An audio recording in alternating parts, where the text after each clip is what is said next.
Yes, I can't remember who it is, but you can probably tell me in Silicon Valley who said that, yes, the way AI is going will probably render us extinct, but it'll be very good for the economy in the meantime.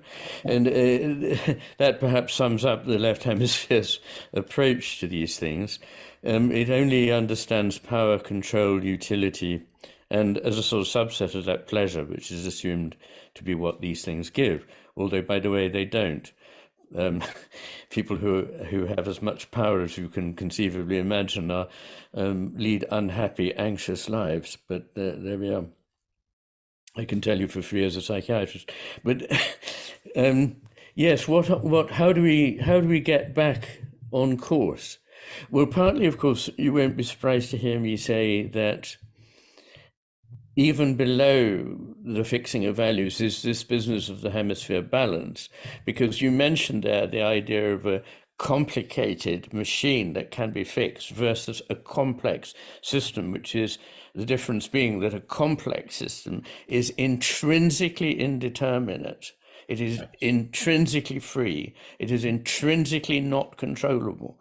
It is intrinsically able to move in a way that we can't actually program. So that is a kind of slap in the face to those who hold this left hemisphere view that we can make ourselves all powerful. And for me, the most heinous thing that has happened in the last 200 years, or perhaps even since the Enlightenment, is this belief that we can control everything, that we have power.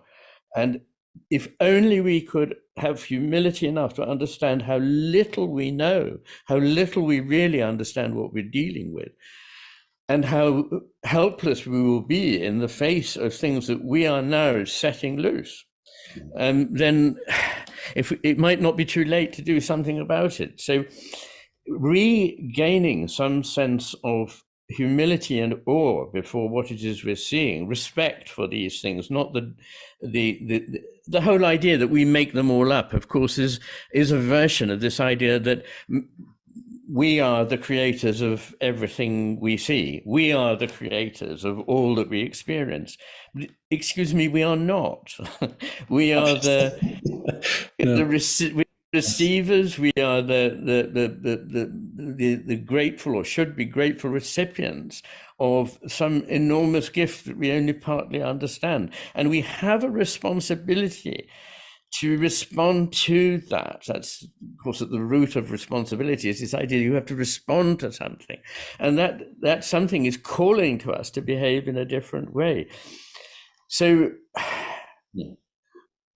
obviously, one of the things I would say is that we need to open up the minds of those who are both now in control and will control our futures to the idea of, we don't understand this, we don't know what it is, but let us find the good in it, the beautiful in it, and what is true about it. Because at the moment, I don't think there's ever been a period since recorded time that I know of when truth has been so profoundly travestied.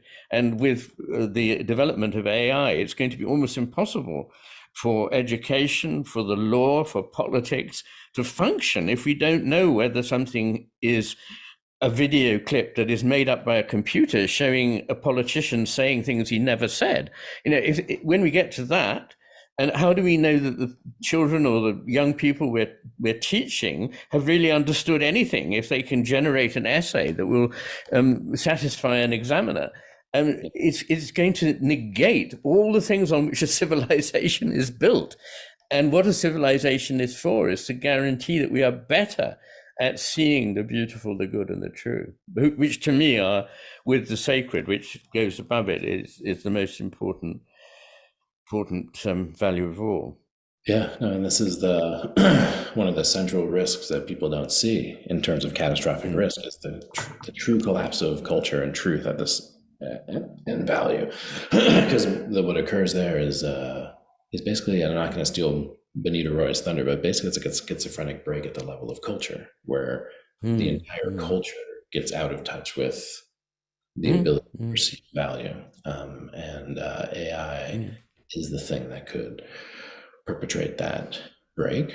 Mm, I wonder mm, too, though, about the relationship between depression in the hemispheres and traumatic experience in the hemispheres. So part of me is like, okay, you think you can control the mm, world, and you kind of mm, can pretend you can for a while until it slaps you in the face and something occurs that forces your identity to reorient. Because I'm thinking, like, what is the actual human development process when someone actually it reorients their basic hemispheric dominance pattern? Maybe that's too simple a way to think, but I wonder if, at various points in history where we seem to step in uh, and speak from, the master, were mm, times sometimes after very hard lessons were learned.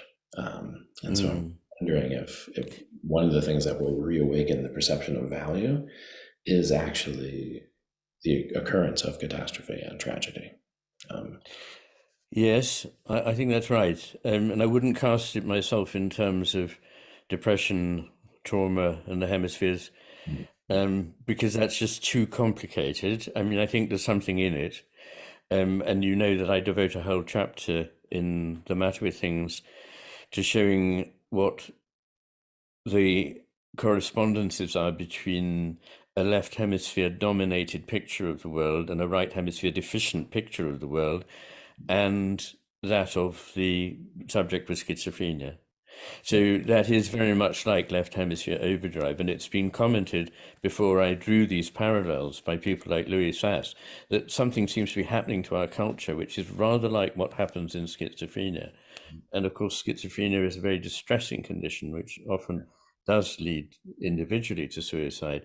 I believe that we are actually pursuing our own suicide very rapidly at the moment. We are disemboweling our culture and destroying all the good in it.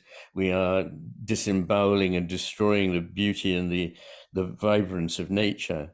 And we've turned our backs on the sacred and the divine and said that these are just childish fantasies, whereas they're probably the most important realities. They're not easy to find for us now. So I don't disrespect somebody who can't find them and can't see what is meant by them.